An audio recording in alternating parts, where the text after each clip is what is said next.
Thank you Jesus. Praise the Lord. మళ్ళీ మనం ఆదివారానికి వచ్చేసాం. మళ్ళీ మనం ఒకరినొకరు మాట్లాడుకోవడానికి దేవుడు ఇచ్చిన అవకాశం. దేవుడు నా మదిలో పెట్టినటువంటి దేవుడి వాక్యాన్ని మీతో పంచుకోవడానికి మరొకసారి కృప చూపిన దేవాది దేవునికి మొట్టమొదటిగా నేను వందనాలు చెల్లించుకుంటున్నాను.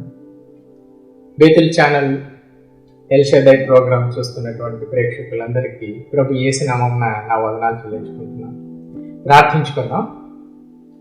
ప్రేమగల మా పరలోకపు తండ్రి, అయ్యా మీరు మా పైన కరుణ ఉంచి తండ్రి మమ్మల్ని సజీవ లెక్కలో ఉంచినందుకే మీకు స్తోత్రాలు చెల్లిస్తున్నాను. నా ప్రభువా, నా దేవా, ఇదిగో తిరిగి మరొకసారి నీ బిడ్డలతో మాట్లాడేటప్పుడు నీవు మా మధ్యలో ఉంచినటువంటి వాక్కును తెలియచేయటం నా ప్రభువా, నీ పరిశుద్ధాత్మ దేవుని మా యందు ఉంచి నా ప్రభువా నీ మాటలు మా నోట ఉంచి పలికించమని ప్రార్థించి వేడుకుంటున్నా. మా నోటి మాటలు మా హృదయ ధ్యానాలు నీ దృష్టికి అంగీకారం ఒకనట్లు చేసుకున్నామని నా ప్రభువుని నిజరక్షకుడైన యేసుక్రీస్తు పేరిట అతి దీన మనసుతో అడిగి వేడుకుంటున్నాం తండ్రి. ఆమేన్, ఆమేన్. గత 3 వారాలుగా మనం మాట్లాడుకుంటూ వస్తున్నాం. హంబుల్నెస్, వినయం, విధేయత, దీన మనస్సు, సాత్వికం, ఎక్సెట్రా ఎక్సెట్రా. వాటన్నిటికీ కలిపి మనం ఇంగ్లీష్లో ఒకే ఒక పదాన్ని చూసాం, హంబుల్నెస్. దేవుడు కూడా ఎప్పుడు ఎవరి దగ్గర వచ్చి నివసిస్తాడో మనము మొదటి ఎపిసోడ్లో తెలుసుకున్నాం. 2వ ఎపిసోడ్కి వచ్చే లోపల మనం ఎవరెవరికి తోడుగా ఉంటాడు, ఎలాంటి వారితో జీవిస్తాడు అని మనం చూసుకున్నాం. యెషయా 57:15 మనం మరొకసారి చదువుకున్నట్లయితే అందులో వినయం గలవారి ఎద్దును, దీన మనసు గలవారి ఎద్దును నేను నివసించేదని సెలవిచ్చుకుంటున్నాడు. ఆ మాట ప్రకారంగానే మనం చూసినట్లయితే ఘనతకు ముందు వినయం ఉండునని మనం చూసుకున్నాం. మరి అబ్రహాం గారి ఘనతకు కారణం ఆయన తను తగ్గించుకోవడం, ఆయన వినయం చూపించడమే అని మనం తెలుసుకుంటే, సొలొమోను రాజు కూడా తాను తగ్గించుకొని తను ఎంతగా హెచ్చింపబడ్డాడో మనం రాజుల మొదటి గ్రంథం 3వ అధ్యాయం 7వ వచనం నుంచి మనం చదువుకున్నట్టయితే మనకు తెలుస్తుంది. అదేవిధంగా మరో గొప్ప మహారాజు యూదా దేశపు రాజు అయినటువంటి యెహోషాపాతు గురించి మనం పోయిన వారం మనం తెలుసుకున్నాం. మరి ఈరోజు ఒక ప్రముఖమైన వ్యక్తిని మనం కలుసుకోబోతున్నాం, తెలుసుకోబోతున్నాం. ఆయన ఎంతగా హెచ్చించబడ్డాడో మనం చూడబోతున్నాం, వినబోతున్నాం. మరి అంతకన్నా ముందు ఒక పాట పాడుకొని తర్వాత వాక్యంలోనికి వెళ్దాం. Thank you Jesus, thank you lord, thank you Jesus, thank you lord. నిన్ను విడువనని ఎడబాయనని చెప్పిన నా యేసయ్యా, నీ ప్రాణము నాకై అర్పించి నీ రక్తములో నన్ను కడిగితివి, నిన్ను విడువనని. Hallelujah, hallelujah, hallelujah, hallelujah, hallelujah, hallelujah, hallelujah, హల్లెలూయా. నా కన్నీటికి ప్రతిగా పూదండను ఇచ్చావు, నా అరణ్య బ్రతుకులో త్రోవను చేశావు. నా కన్నీటికి ప్రతిగా పూదండను ఇచ్చావు, నా అరణ్య బ్రతుకులో త్రోవను చేశావు. ఇది నీ ప్రేమ, ఇది నీ కరుణ, ఇది నీ జాలి, ఇదే నీ కృప. నన్ను విడువనని ఎడబాయనని చెప్పిన నా యేసయ్యా, నీ ప్రాణము నాకై అర్పించి నీ రక్తములో నన్ను కడిగితివి, నిన్ను విడువనని. నిన్ను మహిమపరచుటకై నన్ను నీవు సృజించావు, భయపడకుము దిగులు పడకుమని వాగ్దానమునిచ్చావు. నిన్ను మహిమపరచుటకై నన్ను నీవు సృజించావు, భయపడకుము దిగులు పడకుమని వాగ్దానమునిచ్చావు. ఇది నీ ప్రేమ, ఇది నీ కరుణ, ఇది నీ జాలి, ఇదే ఇదే నీ కృప. నన్ను విడువనని ఎడబాయనని చెప్పిన నా యేసయ్యా, నీ ప్రాణము నాకై అర్పించి నీ రక్తములో నన్ను కడిగితివి, నిన్ను విడువనని. Hallelujah hallelujah hallelujah hallelujah hallelujah hallelujah hallelujah hallelujah. Thank you Jesus, thank you father. మరి ఈరోజు మనం ఎవరిని గురించి మాట్లాడబోతున్నాము, ఎవరిని గురించి అయితే మనం తెలుసుకోవాలని అనుకుంటున్నాము, ఎవరైతే మనకు తోడుగా ఉన్నారో, ఎవరైతే మన కోసం తన ప్రాణాన్ని బలియాగంగా అర్పించారో, ఎవరైతే ఆయన రక్తంతో మన పాపాన్ని కడిగారో, ఆయన గురించి మనం తెలుసుకోబోతున్నాం. ప్రతి ఆదివారం మనం ఆయన కోసమే ఒక చోట కూడుకుంటున్నాం, ఆయన గురించే మనం మాట్లాడుతున్నాం, ఆయన గురించే మనం తెలుసుకుంటున్నాం, ఆయన గురించే మనం పొగుడుతున్నాం. ఆయన ద్వారానే మనం స్వస్థత పొందుతున్నాం, ఆయన ద్వారానే మన పాపాలను కడుపుతున్నాం. మీకు అర్థమైపోయింటుంది, ఆయన ఎవరో కాదు, దేవాది దేవుడు, మనం ఆరాధించే ప్రభువు, మన ప్రభు అయినటువంటి యేసుక్రీస్తుని గురించి ఈరోజు మనం తెలుసుకోబోతున్నాం. ఏంటి ఆయన గుణం, ఎందుకు ఆయన తను తాను ఎంతగా తగ్గించుకున్నాడు, దేవుడి ద్వారా ఆయన ఎంతగా హెచ్చింపబడ్డాడు, ఆ హెచ్చింపునకు కారణమైనటువంటి, ఆ ఘనతకు కారణమైనటువంటి ఆ వినయం ఆయన ఎలా చూపించాడు అని మనం చూస్తే, పుట్టుకతోనే తన్ను తాను తగ్గించుకున్నాడు, పుట్టుకతోనే తన్ను తాను తగ్గించుకున్నాడు. ఎంతగా తగ్గించుకున్నాడో, పశువుల తొట్టిలో, పశువుల పాకలో, పశువుల తొట్టిలో ఆయన జన్మించాడు. అంత శ్రీమంతుడైనటువంటి యేసయ్య ఏంటి శ్రీమంతుడు ఎలా అయ్యాడు అని ఆలోచిస్తున్నారా? మనం ఒక వాక్యం చూద్దాం, అక్కడ ఆయన గురించి పౌలు ఏమంటున్నారో మనం చూద్దాం. 1 తిమోతి 6వ అధ్యాయం 15వ వచనం. 1 తిమోతి చాప్టర్ 6 వర్సెస్ 15 మనం చూసినట్లయితే, శ్రీమంతుడును అద్వితీయుడు నాకు సర్వాధిపతి యుక్త కాలమందు ఆ ప్రత్యక్షతను కనపరుచును. ఆ సర్వాధిపతి రాజులకు రాజును ప్రభువులకు ప్రభువునై ఉన్నాడు. శ్రీమంతుడు.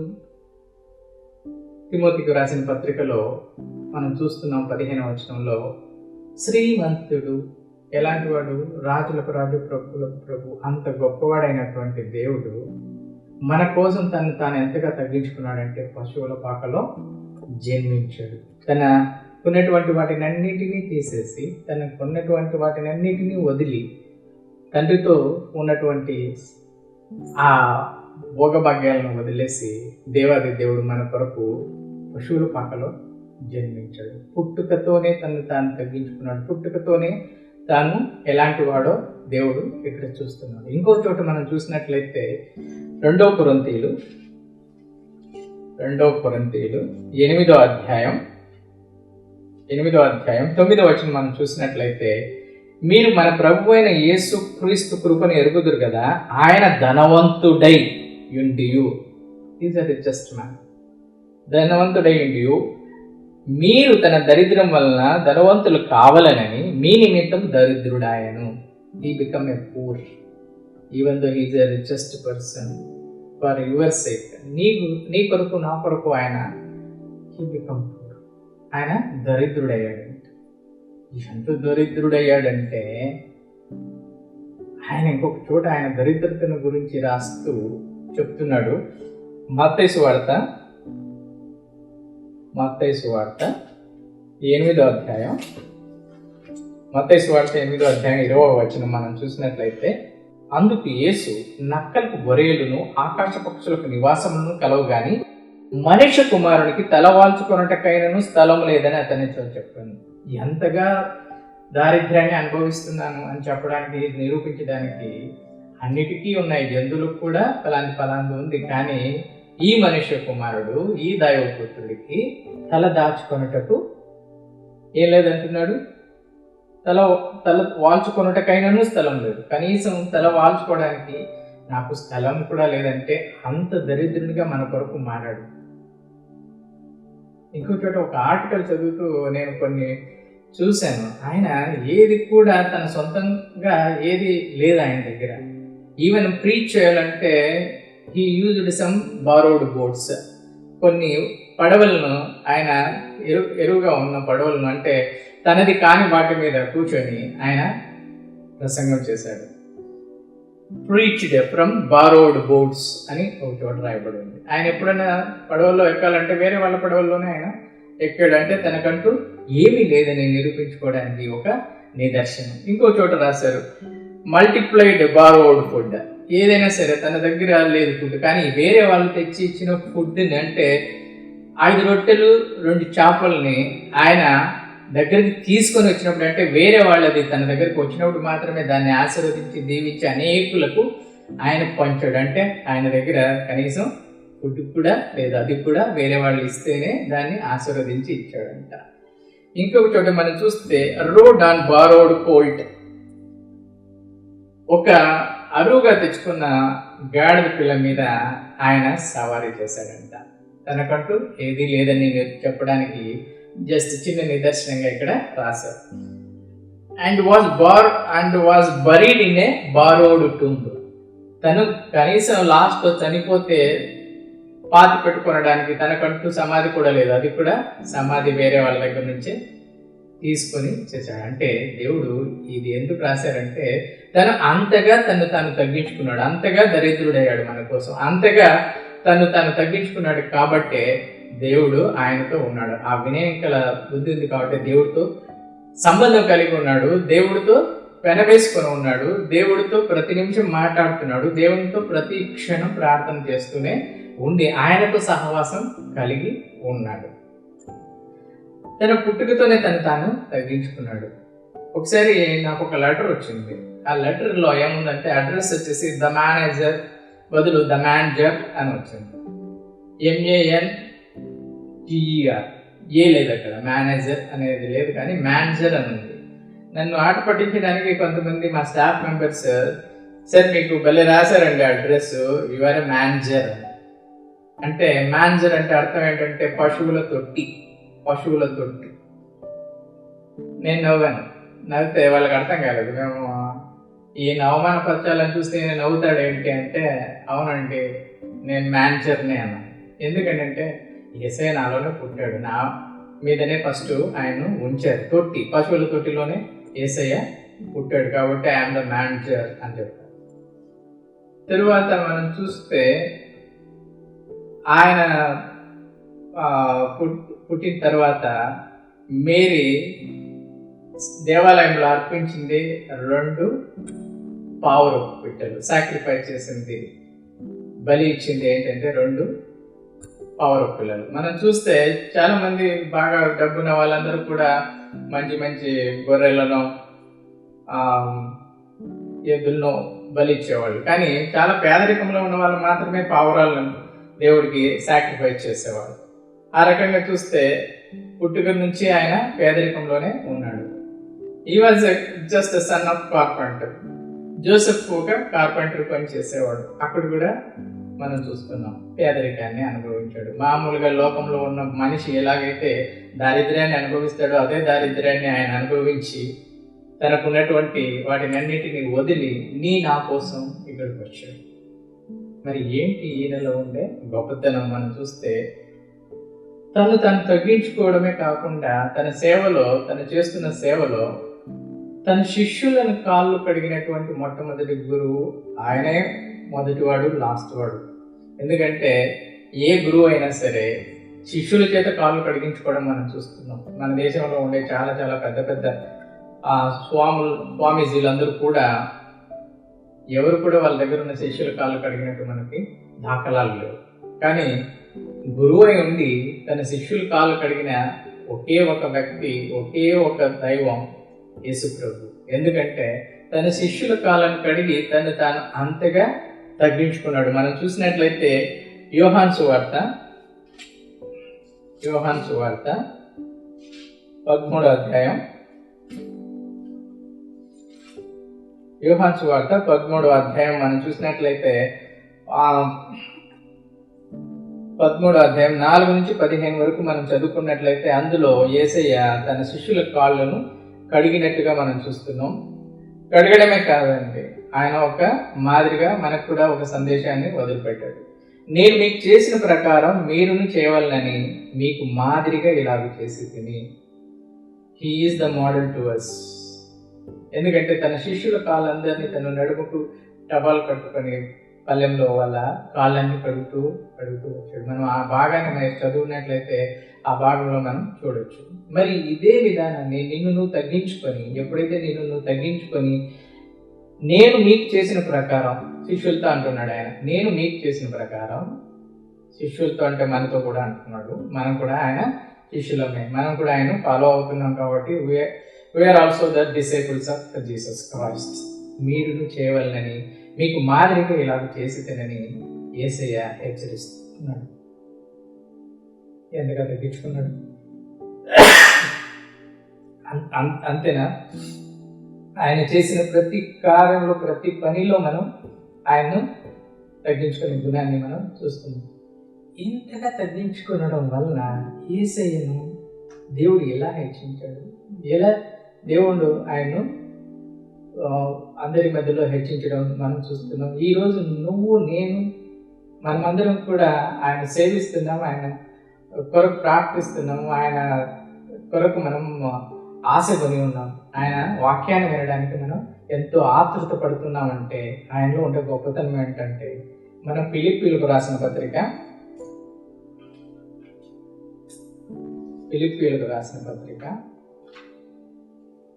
2వ అధ్యాయం 6 నుంచి 11 వరకు మనం చూసినట్లయితే ఇలా రాయబడి ఉంది. ఆయన దేవుని స్వరూపము కలిగిన వాడై ఉండి దేవునితో సమానంగా ఉండుట విడిచిపెట్టకూడని భాగ్యమని ఎంచుకొనలేదు. నేను ఇంత గొప్పవాడిని, దేవుడికి దైవ పుత్రుని నేను వీటినన్నింటినీ వదిలిపెట్టి నేను ఎందుకు లోకంలోనికి వెళ్ళి ఈ ప్రజల పాపాలని ఎందుకు చేయాలి అనుకోలేదు. కానీ ఆయన ఏమంటాడు, ఉండుట విడిచిపెట్టకూడని భాగ్యమని ఎంచుకొనలేదు, కానీ మనుష్య పోలికగా పుట్టి దాసుని స్వరూపం ధరించుకొని తను తానే రిక్తునిగా చేసుకునేను, ఏమీ లేని వాడుగా. ఇందాక మనం చూసినట్లయితే నేను చెప్పినట్టుగా ఆయన దగ్గర ఏమీ లేదు, పేదరికంలోనే, దారిద్ర్యంలోనే ఆయన ఉన్నాడు. శ్రీమంతుడైనప్పటికీ, ధనం కలవాడు, పెద్ద రిచెస్ట్ పర్సన్ అయినప్పటికీ కూడా తను తాను రిక్తునిగా చేసుకొని, ఏమీ లేని వాడిగా చేసుకొని మన కోసం ఈ లోకంలోనికి దిగి వచ్చాడు. ఇంకేమంటాడు, మనుషుల పోలికగా పుట్టి దాసుని స్వరూపం ధరించుకొని తను తానే రిక్తునిగా చేసుకొని, మరియు ఆయన ఆకారం ముందు మనుషుడిగా కనపడి మరణం పొందినంతగా, అనగా శిలువ మరణం పొందినంతగా విధేయత చూపిన వాడై తను తాను తగ్గించుకున్నాను. విధేయత చూపిన వాడై, మన సబ్జెక్ట్ హంబల్నెస్, విధేయత చూపడం, తను తాను తగ్గించుకోవడం మనం చూసాము.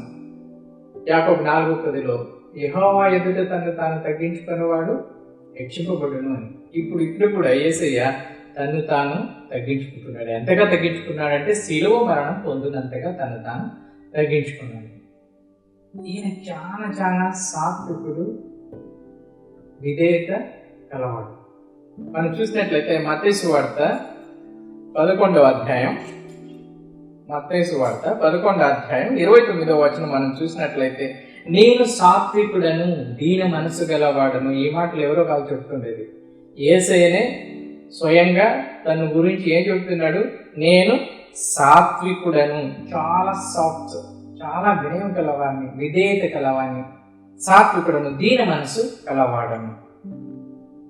అంటే humble, he was very very humble. ఆయన తను తాను తగ్గించుకోవడంలో మనకు మాదిరిగా చూపించాడు. అబ్రహాముకి కాదండి, సొలొమోను రాజే కాదండి, యెహోషాపాతే కాదండి, సాక్షాత్తు దేవుడైనటువంటి యేసయ్య కూడా తను తాను తగ్గించుకుంటున్నాడు. నేను సాత్వికుడను, దీన మనస్సు కలవాడను. అందువల్లనే యేసయ్య దగ్గర ఎవరు నివసిస్తున్నారు? యెహోవా దేవుడు నివసిస్తున్నాడు. వినయం గలవారి యొద్దను, దీన మనస్సు కలవారి యొద్దను నేను నివసించదను అని దేవాది దేవుడు ఎలాగైతే చెప్పాడో అదే రకంగా తను తాను తగ్గించుకున్నటువంటి యేసయ్య దగ్గరికి కూడా వచ్చి నివసించడం ప్రారంభించాడు. కాబట్టే తగ్గించుకున్నాడు. కాబట్టే ముందు వచనం మనం చదువుకుందాం. అందుచేతను పరలోకమందున్న వారిలో కానీ అంతగా తగ్గించుకున్నాడు. కాబట్టి ఎవరెవరు అంటే పరలోకమందు ఉన్న వారిలో కానీ, భూమి మీద ఉన్న వారిలో కానీ, భూమి క్రింద ఉన్న వారిలో కానీ ప్రతివాని మోకాలు యేసు నామమున వంగునట్లును, ప్రతివాని నాలుకయు తండ్రి అయిన దేవుని మహిమార్థమై యేసు క్రీస్తు ప్రభు అని ఒప్పుకొనున్నట్లును దేవుడు ఆయనను అధికముగా హెచ్చించి శిలువ మరణం పొందినంతగా ఎంతగైతే తగ్గించుకున్నాడో అంతకు తగ్గించుకున్నాడు. కాబట్టే దేవుడు ఎంతగా హెచ్చించాడంటే పరలోకమందు ఉన్న వారిలో, పైన ఉన్న వారిలో కానీ, భూమి మీద ఉన్న వారిలో కానీ, భూమి క్రింద ఉన్న వారిలో కానీ ప్రతివాని మోకాలు యేసు నామమున వంగునట్లును.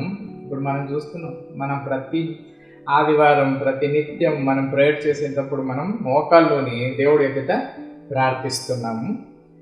ప్రతివాని మోకాలు యేసునామం వంగినట్లు ప్రతివాని నాలుక తండ్రి అయిన దేవుని మహిమార్థమై యేసు క్రీస్తు ప్రభు అని ఒప్పుకొనున్నట్టును. ఆయనే మన ప్రభువు, ఆయనే మన రక్షకుడు, ఆయనే మనల్ని నడిపించువాడు, ఆయనే మన ప్రాణదాత, ఆయనే మన పాపములను కడిగిన వాడని మన నోటితో మనం ఒప్పుకున్నట్లును దేవుడు ఆయనను అధికముగా హెచ్చించి, ఎంతగా హెచ్చించాడంటే ప్రపంచంలో ప్రతి చోట ఆదివారం మనం చూసినట్లయితే ప్రతి చర్చిలో, ప్రతి ఇంట్లో, ప్రతి వారు దేవుని ఎదుట మోకరిల్లి ప్రార్థిస్తున్నారు. ప్రపంచంలో ఉన్న జనాభాలో అత్యధికమైన జనాభా క్రీస్తుని నమ్ముకున్న వాళ్ళు క్రైస్తవులు ఉన్నారు. కాబట్టి ప్రతి వాని నాలుక, ప్రతి వాని మోకాలు ఆయన నామాన్ని ఉచ్చరిస్తున్నాం. మనం ప్రతి నామమునకు పైనామంగా ఆయనను అనుగ్రహించాను. మామూలుగా కాదు, ప్రతి వాని నామమునకు పైనామం. ఆయన నామం కన్నా పైనామం ఇంకొకటి లేదు. ఆయన నామం కన్నా ఉన్నత స్థానంలో ఉన్న నామం ఒకటి లేదు. ఎందుకంటే యేసయ్య తను తాను తగ్గించుకున్నాడు. ఎందుకంటే యేసయ్య దీన మనసు కలవాడు. ఎందుకంటే యేసయ్య సాత్వికుడు. అందుకే తను తాను శిలువ మరణం పొందినంతగా తగ్గించుకున్నాడు. కాబట్టి తగ్గించుకున్న వెంటనే దేవుడు ఆయన్ను ఎంతగా హెచ్చించాడో మనం ఆ వాక్యాల్లో మనం చూస్తున్నాం. ప్రేమైన వారలారా, నిన్ను నువ్వు తగ్గించుకున్నట్లయితే దేవుడు నిన్ను ఎంతగా హెచ్చిస్తాడో దేవాది దేవుడైనటువంటి తన కుమారుడైనటువంటి యేసయ్యను శిలువ మరణం పొందినంతగా యేసయ్యను తగ్గించుకున్నాడు. కాబట్టి దేవుడు ఆయన్ను అంతగా హెచ్చించడం మొదలుపెట్టాడు. సో ఇప్పుడు మనం చూసినట్టయితే యేసయ్య నామం ఎంత గొప్ప నామమో, ఎంత ఉన్నతమైన నామమో, ఎందుకు అంత ఉన్నతమైన నామంగా దేవుడు చేశాడు. తను తాను అంతగా తగ్గించుకున్న తరువాతనే, లేదా ఆయనలో ఉండే గుణాలు సాత్వికత్వము, దీన మనస్సు కలిగి ఉన్నాడు. కాబట్టి మనం చూసినటువంటి యెషయా 57:15 అక్షరాల నిజమవుతూ ఉంది. ఎందుకంటే మనం ఇంకోసారి చదువుకున్నట్టయితే మహాగణుడు, మహోన్నతుడు, మహాపరిశుద్ధుడు, ఉన్నతమైన పరిశుద్ధ స్థలములలో నివసించేవాడు అయినను వినయం గలవారి ప్రాణమును ఉజ్జింపచేయుటకును, నలిగిన వారి ప్రాణమును ఉజ్జింపచేయుటకును, వినయము గలవారి యొద్దను, దీన మనసు గలవారి యొద్దను నేను నివసించదను. ఎప్పుడైతే దేవుడు వచ్చి నివసించడం మొదలు పెట్టాడో, ఇదిగో ఈ మహానుభావులు మనల్ని ఇందాక మనం ఈ 4 వారాలు మనం నెమరేసుకున్నాం. ప్రతి ఒక్కరు కూడా ఎందుకు అంతగా హెచ్చింపబడ్డారంటే దేవుడు వచ్చి వారితో నివసించడం మొదలు పెట్టాడు. కాబట్టి వాళ్ళ స్థితిగతులు మారాయి. కాబట్టి వాళ్లకు ఉన్నటువంటి ఆ వినయాన్ని, విధేయతను చూసిన దేవుడు వాళ్ళను హెచ్చించడం మొదలు పెట్టాడు. ఎవరి దగ్గర వినయం, విధేయత చూపించాలో మనకు నేర్పించాడు. యెహోవా ఎదుట తను తాను తగ్గించుకున్నవాడు హెచ్చింపబడును అనే వాక్యం ద్వారా మనకు తెలియజేసేది. ప్రేమైన దేవుడు బిడ్డ, మనం చూస్తుంటాం దేవుడు వచ్చిన తర్వాత మన వాల్యూ ఏంటో మనం చూస్తాం. నేను ఒకప్పుడు చూస్తే నా వాల్యూ చాలా జీరో, అసలు ఏం లేదు. నేను అంటే ప్రభాకర్ అంటే ఏంటంటే ఒక పెద్ద జీరో. పెళ్ళయింది, ఇంకొక జీరో వచ్చింది. నా వాల్యూ నా భార్య వాల్యూ కలిపినా కానీ మేమిద్దరం జీరోని. మా పెద్ద అబ్బాయి వచ్చాడు, వాడు ఒక జీరో కలిశాడు మాతో. చిన్న అబ్బాయి వచ్చాడు, ఒక జీరో కలిశాడు. మా పెద్ద కోడలు వచ్చింది, జీరో అయింది. మా చిన్న కోడలు వచ్చింది, జీరో అయింది. మా పెద్ద అబ్బాయికి ఒక కొడుకు వచ్చాడు, వాడు ఒక జీరో. మొత్తం మేము 7 జీరోలండి. అన్ని జీరోలు కలిపి ఒక 7తో హెచ్చించామనుకోండి, ఇంటూ 7 వేసామనుకోండి, మా వాల్యూ ఎంత అవుతుంది? జీరోకి వాల్యూ లేదు కాబట్టి జీరోని కొన్ని వందలతో హెచ్చించినా కానీ అవి జీరోనే అవుతాయి. మరి మేము మా వాల్యూని పెంచుకోవాలి, మా వాల్యూ పెరగాలి అంటే ఏం చేయాలి?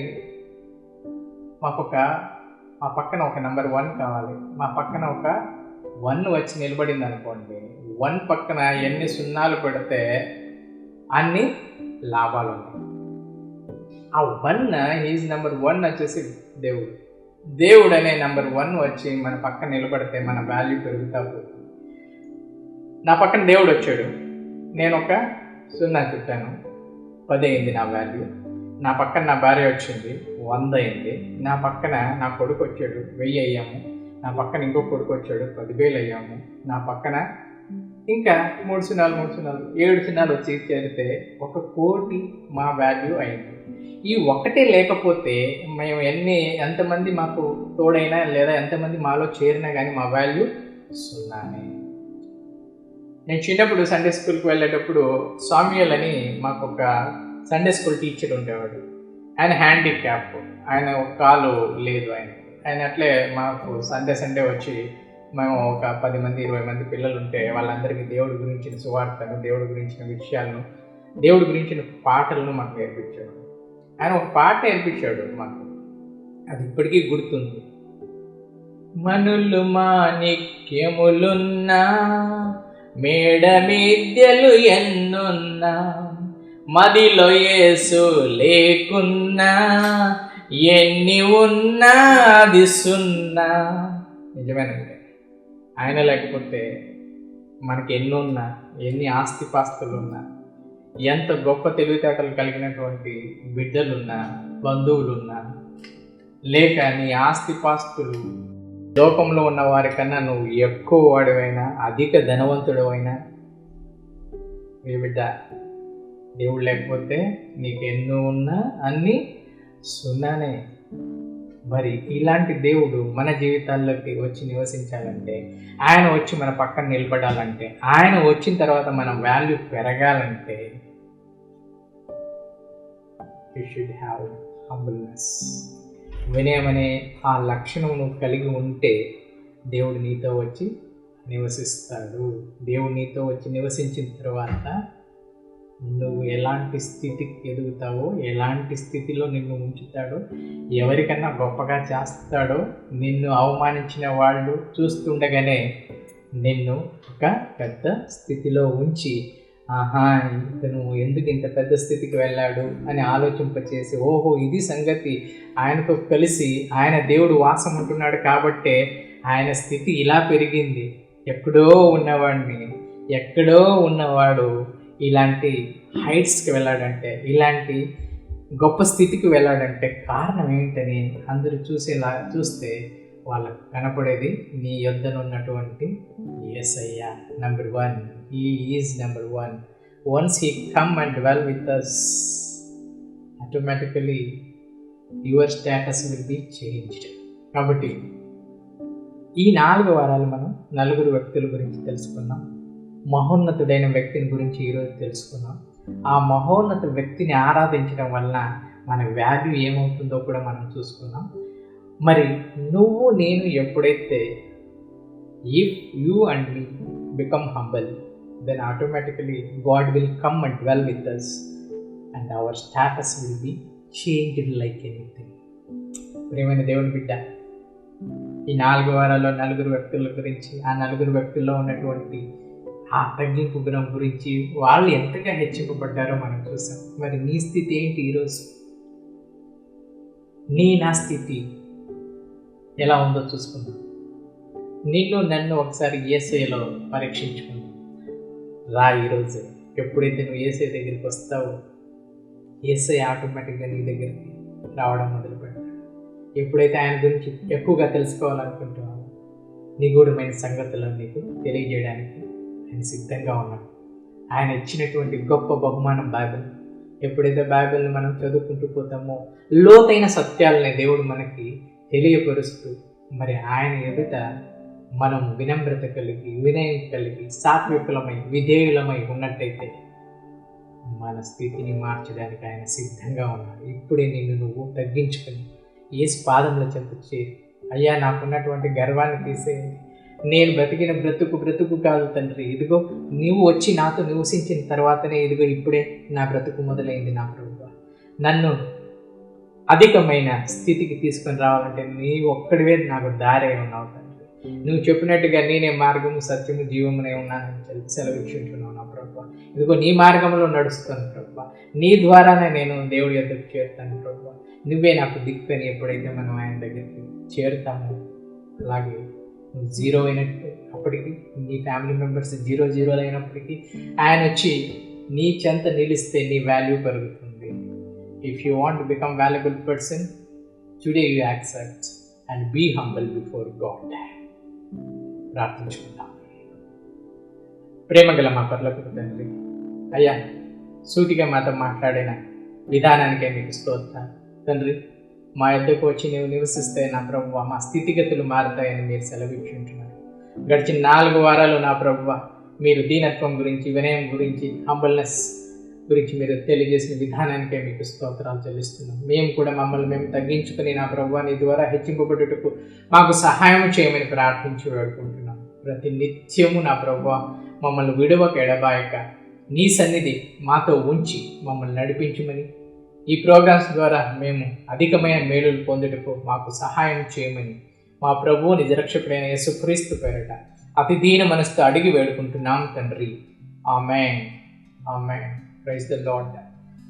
మరి ఈ బేతుల్ ఛానల్ ద్వారా మీరు ఎల్షద్దై అనే ప్రోగ్రామ్ను వీక్షిస్తున్నారు. మరి ఈ ప్రోగ్రామ్ చేయడానికి బిడ్డలు ఎంతో కష్టపడుతున్నారు. మరి ఈ వాక్యం మీరు విని ఊరుకుంటకుండా మీ ఫ్రెండ్స్, మీ రిలేటివ్స్, మీకు తెలిసిన వాళ్ళందరికీ కూడా ఇది షేర్ చేసినట్టయితే ఇంకా అధికమైన మేలులు అందరూ పొందుటకు సహాయకారిగా ఉంటుంది. మీరు కూడా అది ఇందులో భాగస్థులు అయినట్టు ఉంటుంది. మీ ద్వారా కూడా వాక్యం పదుగురికి వెళ్తుంది. కాబట్టి share this programme immediately and subscribe to this channel. మీరు సబ్స్క్రైబ్ చేసిన తర్వాత పక్కన కనపడుతున్నటువంటి ఆ బెల్ ఐకాన్ను నొక్కడం మర్చిపోకండి. మీరు ఈ పనులు చేసి దేవుని సువార్తను ప్రకటించుటకు మీరు కూడా భాగస్వాములు కమ్మని కోరుతూ ప్రభు సేవలో మీ సహోదరుడు ప్రభాకర్యం.